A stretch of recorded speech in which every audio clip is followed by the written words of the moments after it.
I wake up at 5:30 every morning. 68 years of habit will do that to you. The house is already making noise, the coffee maker gurgling in the kitchen, the shower running upstairs, the sound of cabinet doors opening and closing the way someone does when they don't care who they wake up. My name is Frank. I live in my son's house. At least, that's what everyone believes. I pull myself out of bed slowly, the way you do when your knees have decided to file a formal complaint against the rest of your body. My room is on the ground floor of a 4-bedroom colonial in Greenville, South Carolina, the guest room. Technically, the one that still has curtains from the previous owners, pale blue with little anchors on them. Nautical curtains in a landlocked state. I've never mentioned it. There are battles worth picking, and there are anchor curtains. My son, Derek, is 44 years old. He works in commercial real estate, drives a black Range Rover, and has the kind of firm handshake he must have practiced. His wife, Sandra, manages a dental office and has strong opinions about everything from refrigerator organization to what time the lights should go off at night. They have one daughter, Lily, who is 22 and finishing a nursing program at Clemson. She's the only reason I've stayed as long as I have. I dress quietly. A clean button-down shirt, khaki pants. My late wife, Carol, always said I dressed like I was about to meet someone important, even on ordinary days. You never know, I used to tell her. She would laugh and shake her head. That was Carol. She laughed at most things I said, and meant it. Breast cancer took her 11 years ago. I never quite figured out how to fill the space she left. The kitchen smells like coffee and something already tense. Sandra is standing at the counter scrolling through her phone, dressed for work. She doesn't look up when I come in. Morning, I say. There's coffee. She gestures at the pot without making eye contact. This is the full extent of our morning conversation on most days. I pour myself a cup and sit at the far end of the kitchen table, my unofficial corner, the one closest to the window that looks out onto the backyard. There's a dogwood tree back there I planted myself 8 years ago, right after I moved in. It's taller than me now. Derek comes downstairs in his suit, tie loosened, phone already in hand. He nods in my direction. Dad, you sleep okay? Fine, I say. You? Big day, he says, which is what he says every day. He pours coffee, checks his phone, refills his coffee, checks his phone again. It's a kind of meditation, I suppose. Sandra says, "Don't forget we have the Millers coming Saturday." Derek says, "I know," she says. "I'll need the downstairs to look a certain way." There's a pause. They both glance at me just briefly, just for a fraction of a second, but I've been reading rooms for 68 years and I know what that look means. It means my presence in the downstairs living area is being factored into their weekend planning the way you'd factor in a piece of furniture you're not sure where to put. "I can stay out of the way Saturday," I say pleasantly. Sandra smiles. "Oh, Frank, it's not about that. It is about that." Lily appears then, which is the only part of mornings I actually look forward to. She's still in her scrubs from a night shift, tired around the eyes but warm in the way her mother was warm. She leans down and hugs me from behind, both arms around my shoulders. "Grandpa, you eat yet?" "Just coffee." "You need more than coffee." She opens the refrigerator like she owns the place, which, in her own unassuming way, she kind of does. She is the most comfortable person in this house. I've always thought that said something important about her. "Sit down. I'll make eggs," she says. "Lily, I have to leave in 10 minutes, Sandra says. "I'm making them for Grandpa, not you, Mom." Sandra's smile tightens. Derek finds something very interesting on his phone. This is most mornings, a series of small compressions. Nothing dramatic. Nothing you could point to and say, "This, right here, this is the problem." It's more like water on stone. The wearing is slow and invisible until the day you look down and realize something has been hollowed out. Here is something no one in this house knows. I am not a retired school teacher living on a modest pension and Social Security, the way I've let everyone believe. I was, yes, 31 years teaching high school history in Charleston. But in 2009, my older brother Raymond died without a wife or children. Raymond had spent 40 years as an engineer with a defense contractor and had almost nothing to show for it in terms of a life lived, but everything to show for it in a savings account. He left it all to me. $840,000, plus a paid-off commercial property in North Charleston that he'd bought in 1998 and rented out steadily for over a decade. I didn't tell anyone. Not Derek, not Sandra, not even Carol, who was gone by then. I knew Derek. I'd watched him borrow money from his mother for a car when he was 32 and already employed. I'd watched Sandra calculate the cost of every family gathering out loud, itemizing contributions. I knew exactly what would happen to Raymond's money if Derek found out it existed. It would become a conversation, then a loan request, then a business opportunity, then gone, and then somehow my fault. So I did what Raymond himself would have done. I put it in a trust, kept the property under management, and continued living like a man of modest means. The pension pays my personal expenses. Raymond's legacy stays untouched, growing quietly in the background, waiting. The property, though the commercial property in North Charleston, I bought out the management company 2 years ago and listed it under my own name, a decision that turned out to be quietly important. About 2 months ago, things shifted. Sandra had been making comments for a while, little ones, the kind that aren't quite complaints but aren't quite not complaints either. I used too much hot water. I left the porch light on. My doctor's appointments required Derek to rearrange his schedule, which she mentioned even though I'd taken ride shares to every appointment for the past year.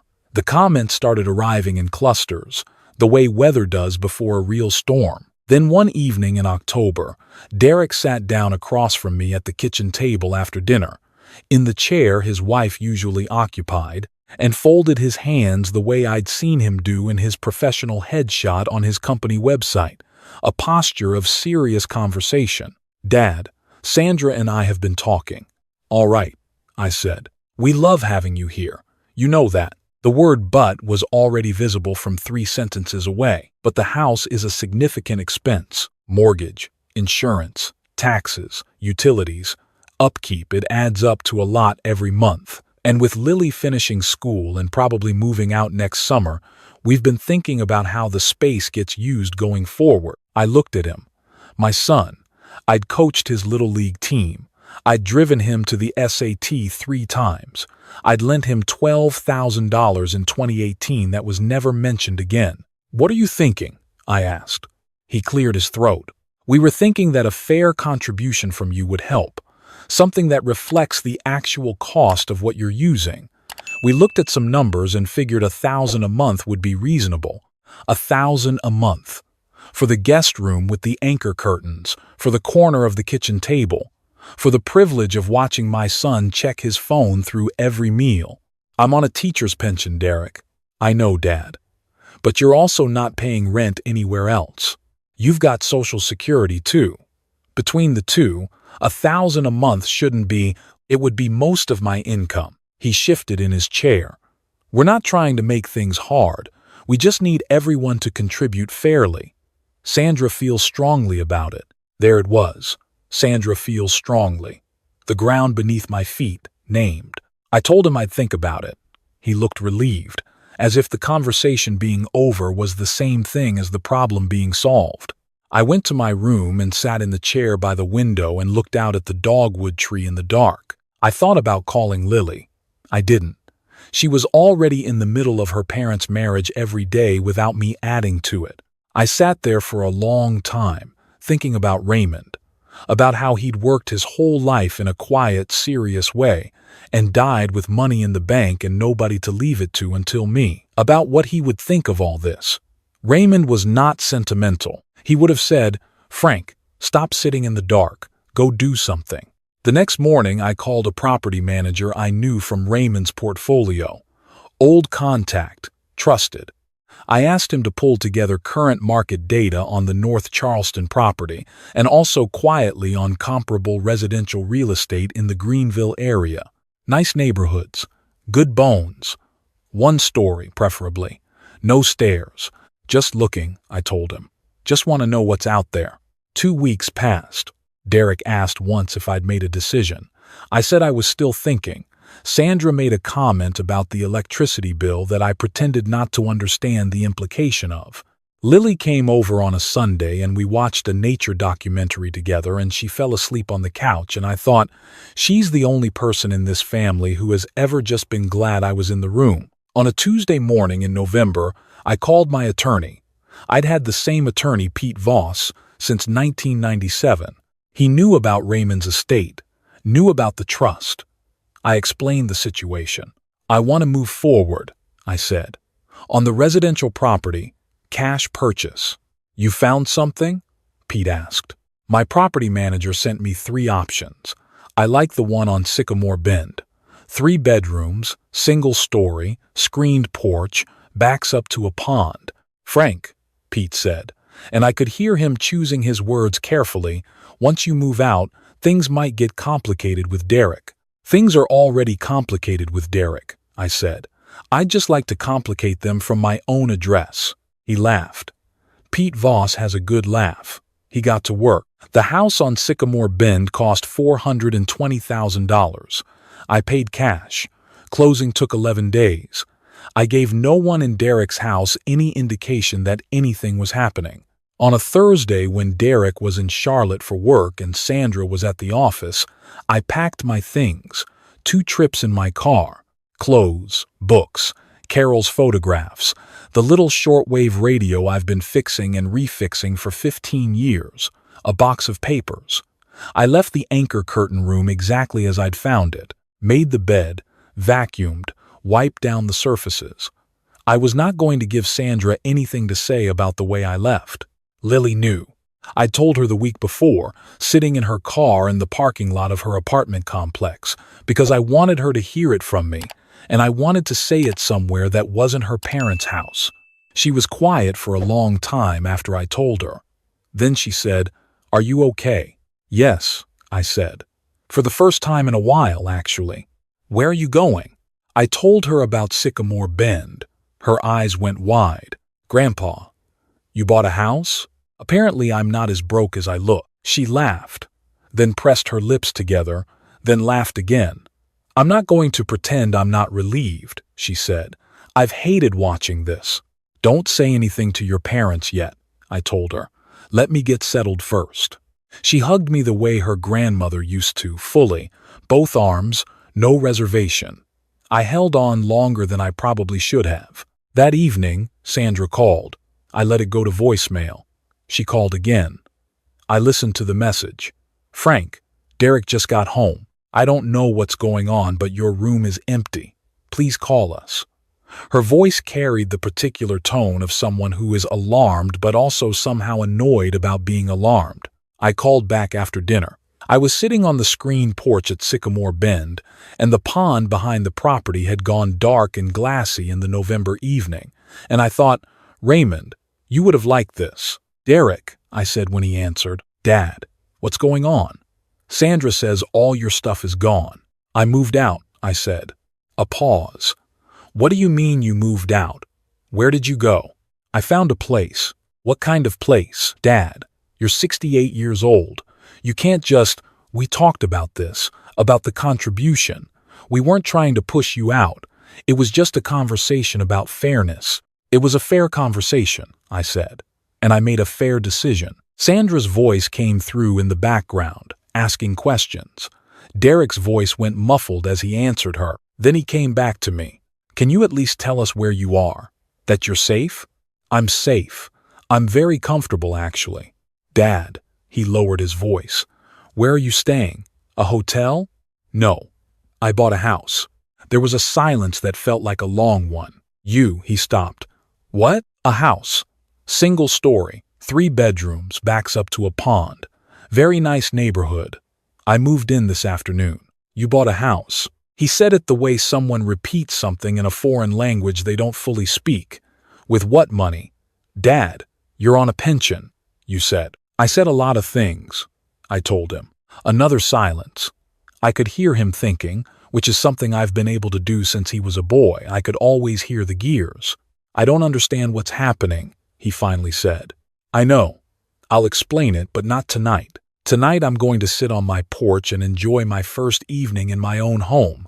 We can talk soon." I ended the call before he could respond. He called back 4 times. I let them all go. The next day, Derek drove to Greenville. He'd gotten my address from Lily, who I can't fully blame. She was worried and stood in my driveway looking at the house, the way someone looks at an optical illusion. They're still not sure they're reading correctly. I met him on the front walkway. He looked older than he had yesterday, somehow. A little hollowed out. "This is yours?" he asked. "Yes." "How?" I invited him inside. We sat in the living room, in 2 good chairs I'd bought myself, with coffee I'd made myself, and I told him about Raymond, about the estate, about the trust, about the years of careful management and the commercial property that had been generating steady income while I lived in his guest room eating Sandra's portion-controlled dinners. He listened without interrupting. His face went through several phases: confusion, shock, something that looked like embarrassment, and then finally, something harder. "You've had this money for how long?" 11 years. 11 years. He set down his coffee cup. "And you never said anything? Not once?" "No." "Why not?" I looked at my son. I wanted to answer him honestly without being cruel about it, because he was still my son, and I still remembered the kid who cried at every sad movie and thought he was hiding it. "Because I knew what would happen if I did," I said. "The same thing that happens every time money is on the table.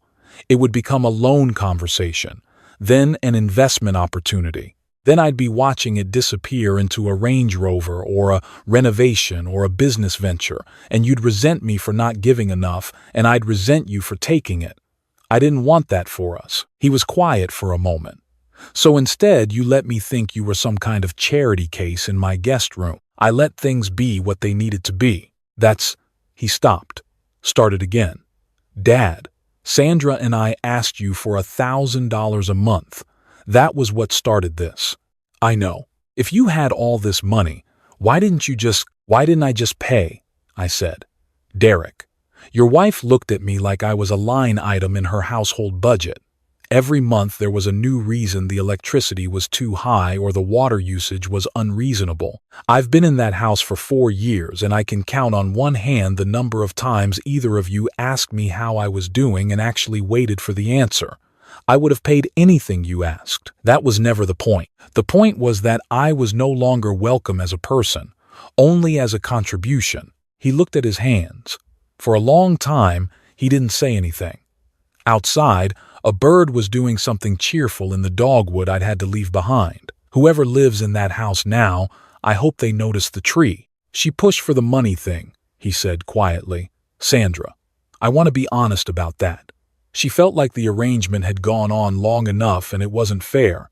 "I know," I said. I should have pushed back harder. "Yes," I said, "you should have." More silence.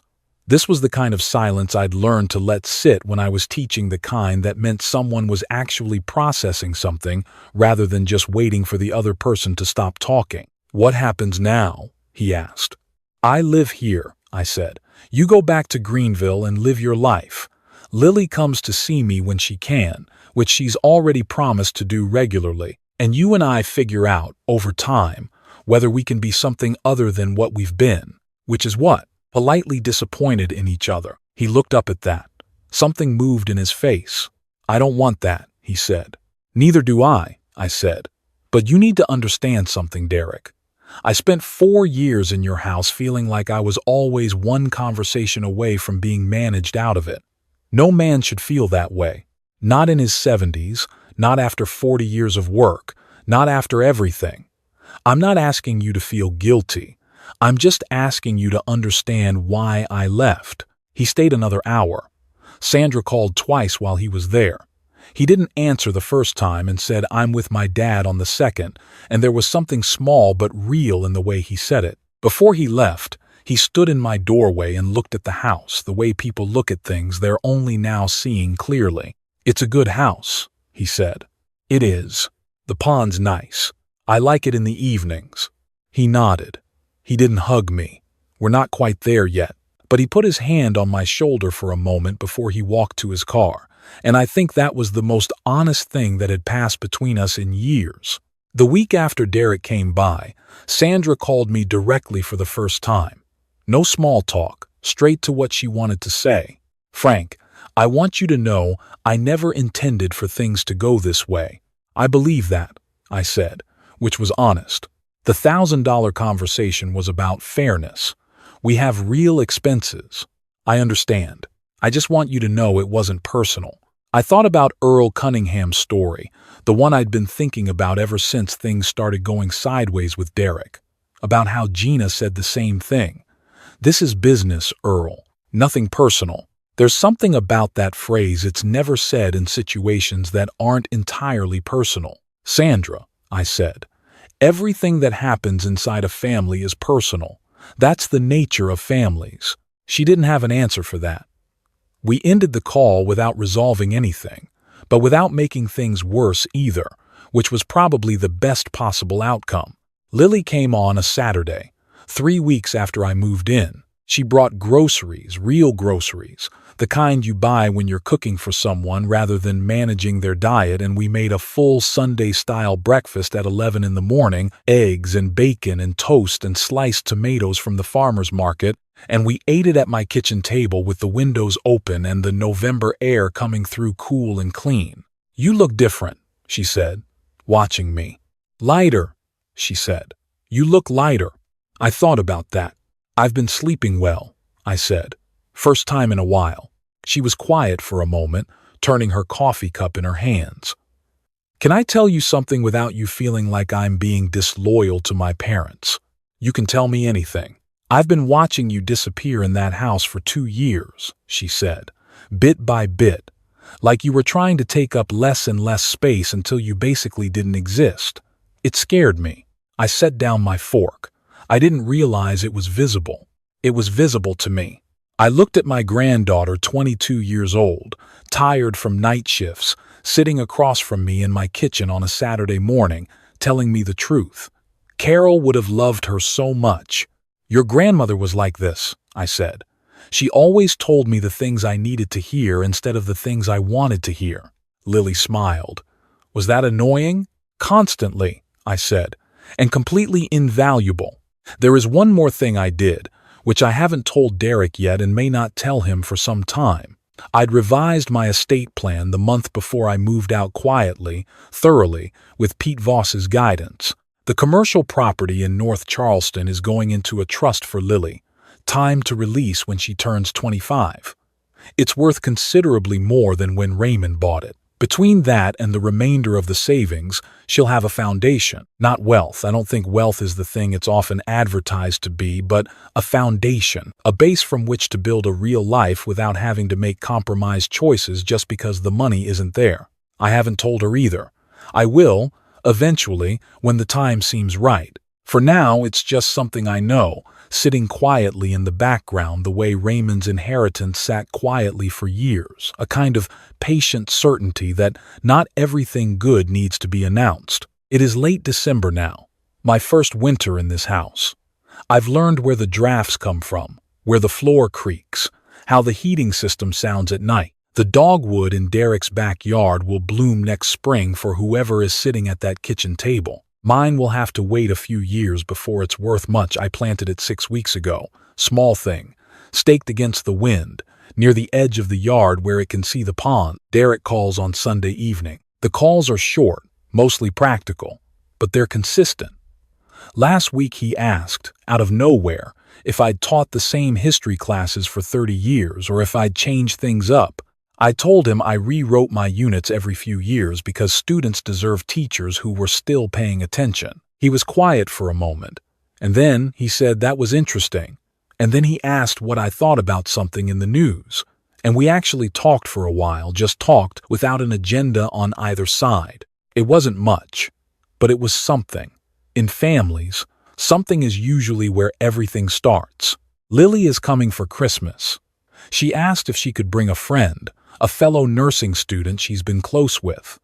I said, of course, I have 3 bedrooms and I know how to cook. She sounded so relieved, so genuinely happy, that I had to sit down for a minute after we hung up, not out of sadness, but out of something that felt like its opposite. This is what I want the rest of my life to look like, I thought. My kitchen, a friend of my granddaughter's at the table, decent food, the pond going silver outside the window. No one counting the electricity I'm using or calculating my fair share of the water bill. Just the ordinary good life that I spent a lot of years quietly funding and not quite living. I'm 68 years old. My knees file their complaints every morning. I take 4 medications and have opinions about coffee and cannot sleep past 5:30 regardless of what time I go to bed.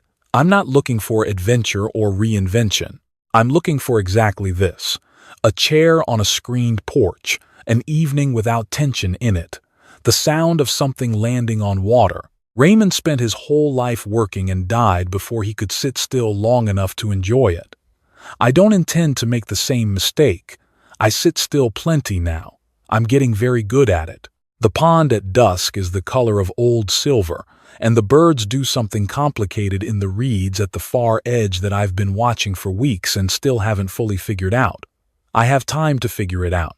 I have nothing but time, finally, properly, on my own terms. The phone is quiet. The air through the porch screen is cold and clean. Somewhere behind me in the house, the kettle is beginning to sound. This is enough. After everything, the silence and the small humiliations and the years of careful concealment, this ordinary evening is precisely enough.